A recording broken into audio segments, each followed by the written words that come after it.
वरती सर्वस्वी भार घातला तर तो काय करेल, येणारं संकट स्वतःच्या अंगावर घेतो. अनेक भक्तांची उदाहरणं दिले जातात की भगवान परमात्मा येणारं संकट आपल्या अंगावर घेतो. बघा,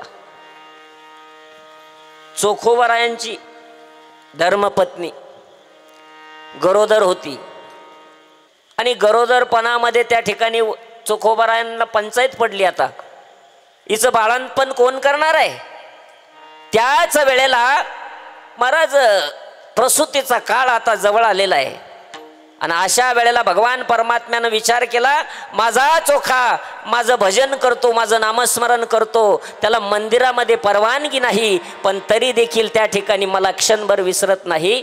भगवान परमात्म्याला काळजी. महाराज चोखोबराय गेले बहिणीला निरोप देण्यासाठी, माझ्या धर्मपत्नीचा प्रसूती काळ जवळ आलेला आहे. गाव खूप दूर होतं बहिणीचं, परंतु असह्य वेदना तोपर्यंत इकडं सुरुवात झाली. आणि महाराज आता काय करावं, चोखोबराय तर बहिणीच्या गावाला गेलेले आहे. मग अशा वेळेला भगवान परमात्मा महाराज चतुरातो शिरोमणी असलेला, सौंदर्याची खान असलेला माझा परमात्मा, त्या परमात्म्यानं विटेवरून खाली उडी घेतली आणि महाराज चोखोबरायाच्या बहिणीचं रूप धारण केलं आणि तिथं गेला आणि दरवाजावरती थाप मारली. महाराज वहिनी उघडा दार हाका मारी,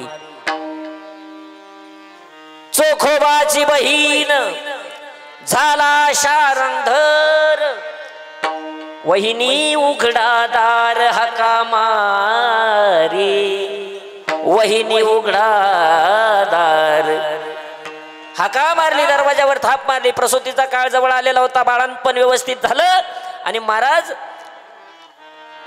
परमात्म्यानं निरोप घेतला. चोखोबराच्या वेळेला आले खऱ्या बहिणीला घेऊन.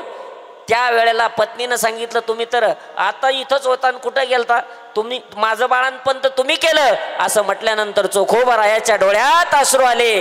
चोखोबरायांनी ओळखलं, दुसरं तिसरं कोणी नव्हतं, माझा जगाचा मालक माझा पांडुरंग परमात्मा माझी बहीण होऊन आला.